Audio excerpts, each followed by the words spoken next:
in the Akara at the time, he said he would rather hurt himself once with this, a nail Gada, than twice with nail jewelry.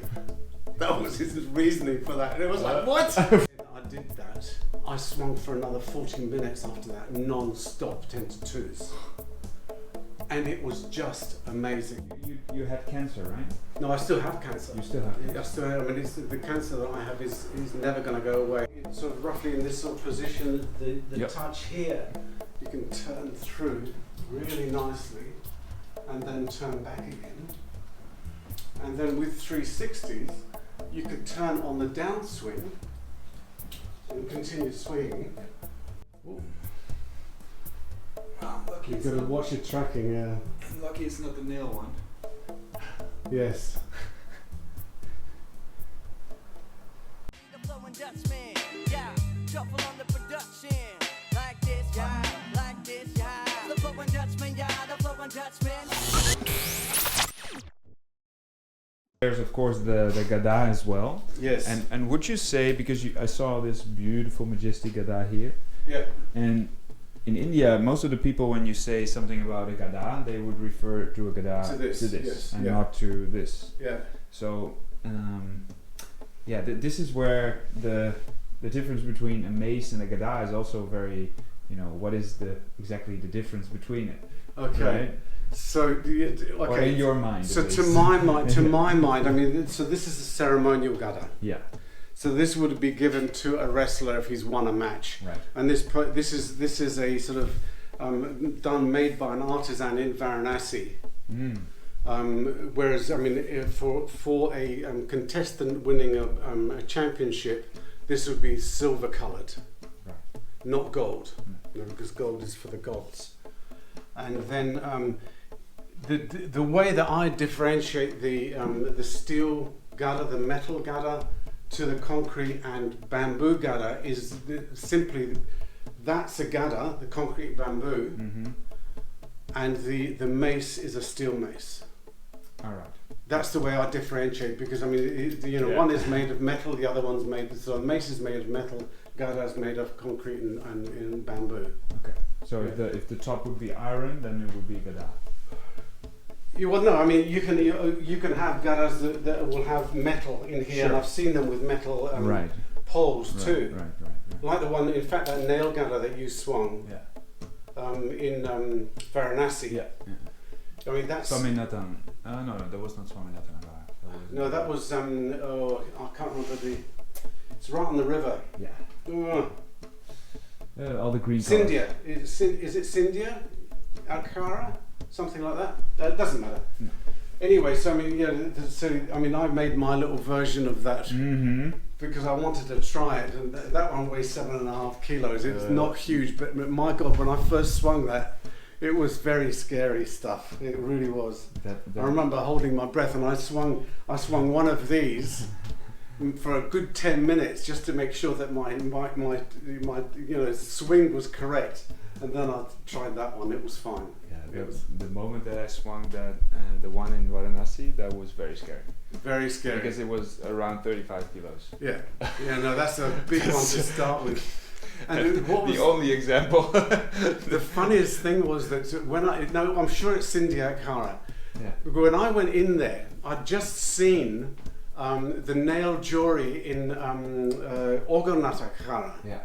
Those big, big, beautiful 17 kilo each jewelry with nails on them. Yep. And then we went to Scindia, and I saw the one that you swung. Fucking courage! Fucking courage!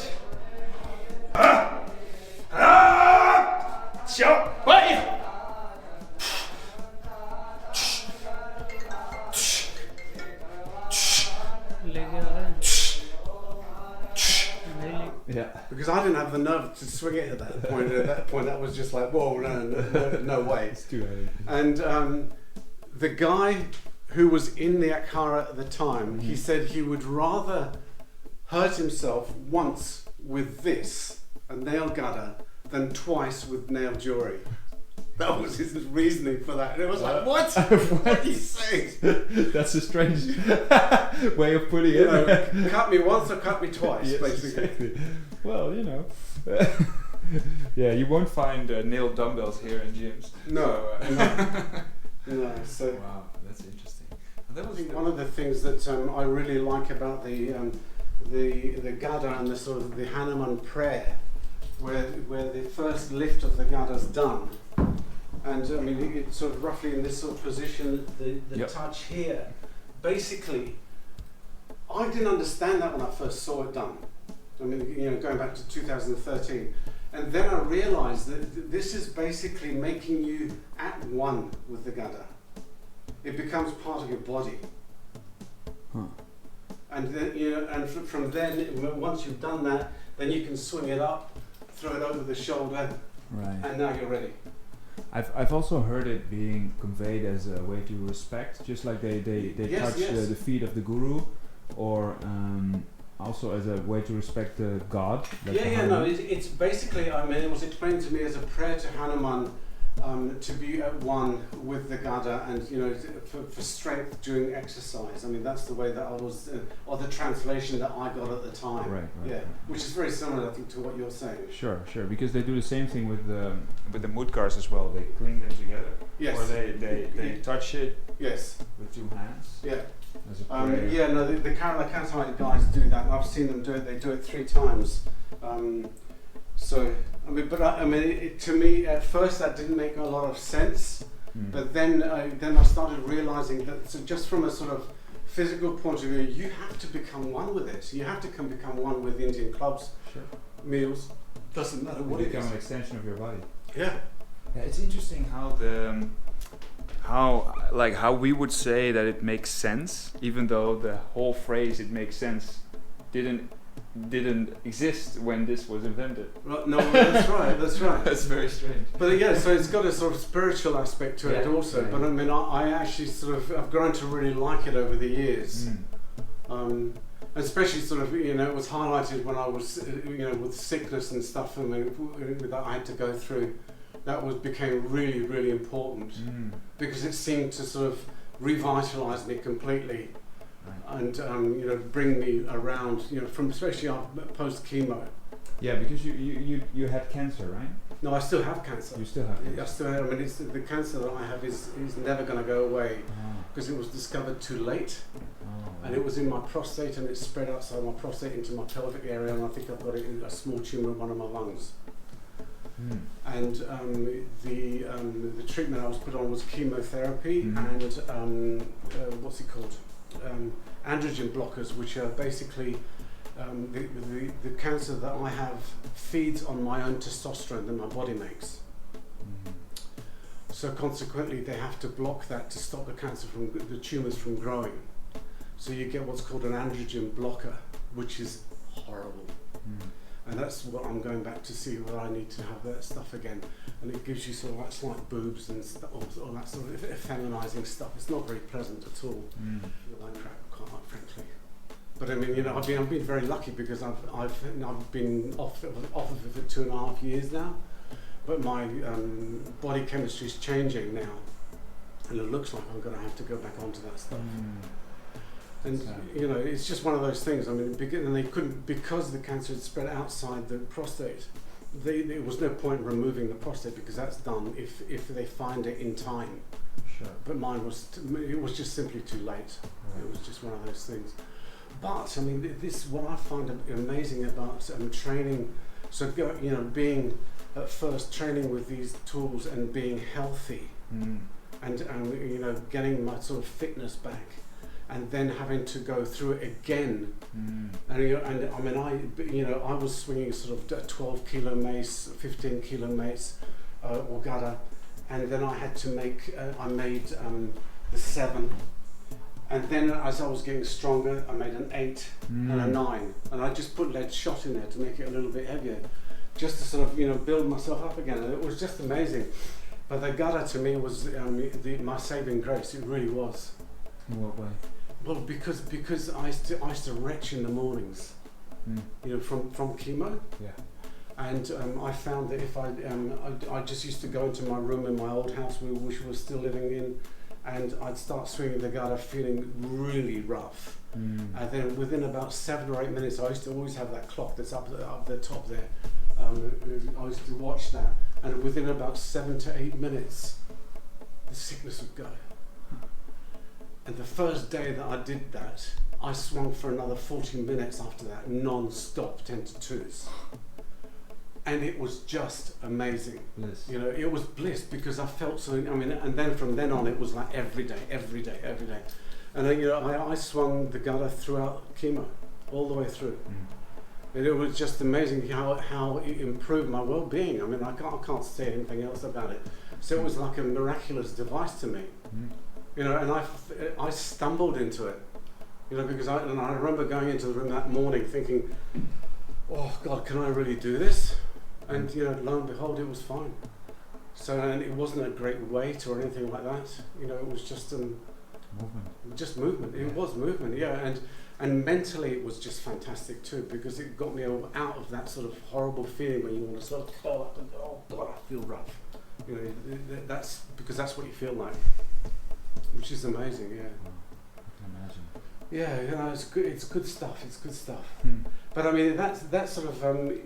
So now, what happened after that was really interesting, because at the same time, I was. Hang on, I'm just going to take these ones here because these are my favourites at the moment. No. So after that, I'd already been messing around. So, doing, for example, transitions in Indian clubs. So swinging through and transitioning to parallels. Sure.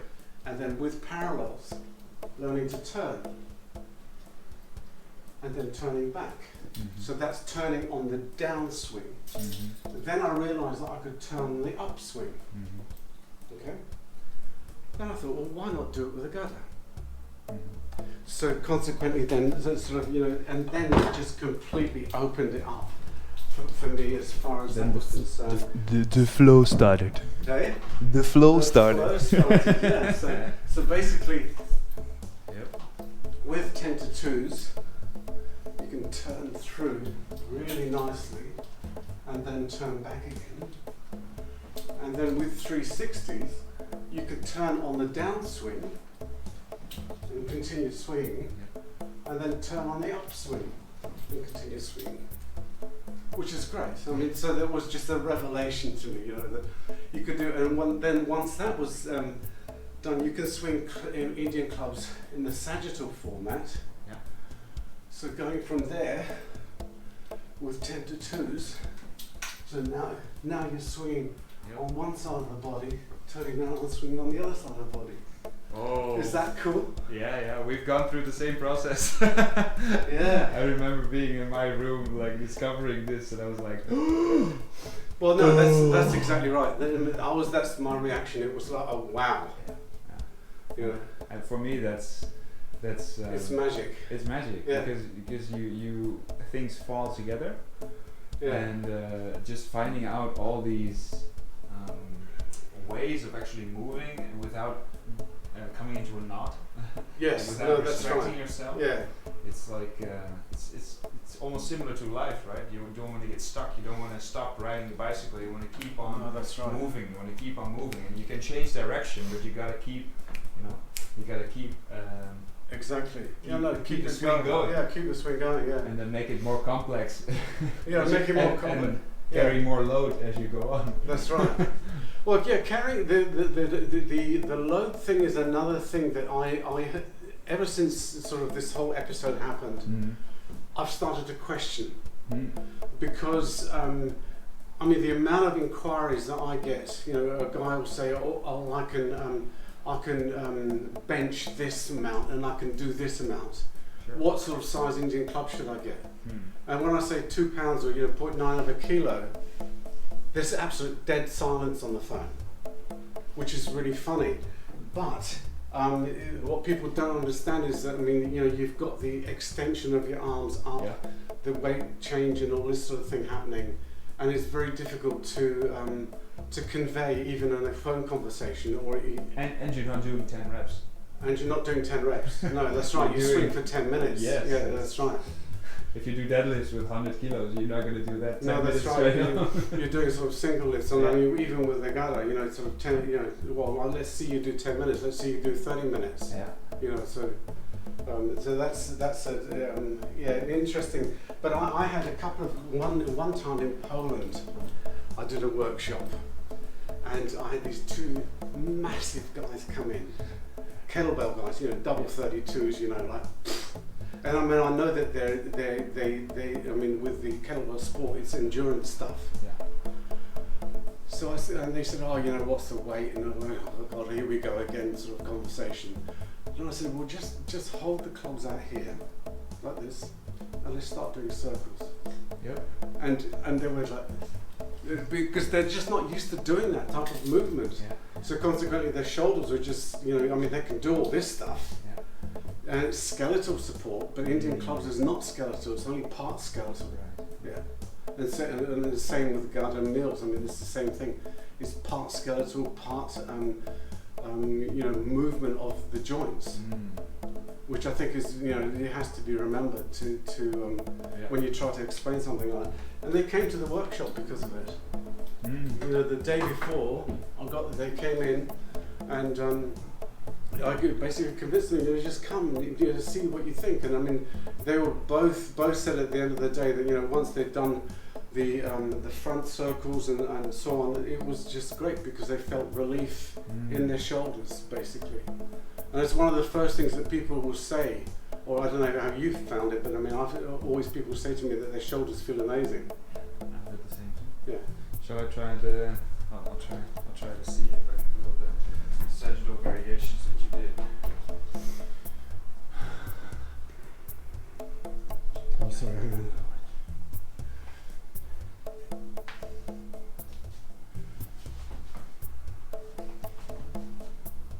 Yeah.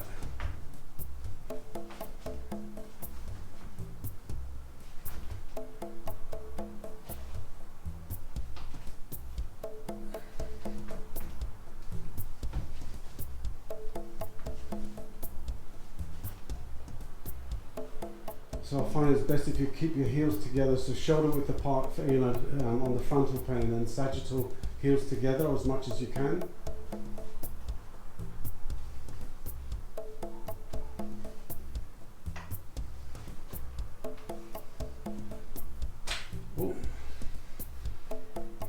You've got to watch your tracking, yeah.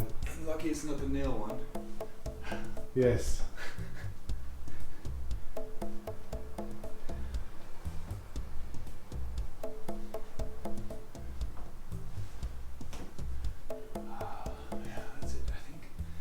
Yeah, no, so I mean, one of the things that I find with that is, I mean, you have to pull the rack position right round to the side when you're doing it. So you're turning and you're racking at the same time, ready to push up again, so that you come round, very, very quickly. I mean, it's just trial and error, though. I mean, Sure, it is. Boom. So you can flow with a light mace, but what can you do with a heavy, longer Gada or mace?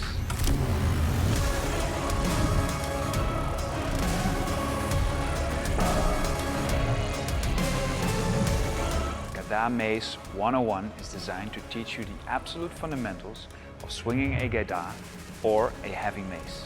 You'll learn how to use a unique tempo system, which will add a new dimension to your training. Are you ready to set your foundation right for the Gada Mace? Join now, DutchFlowAcademy.com.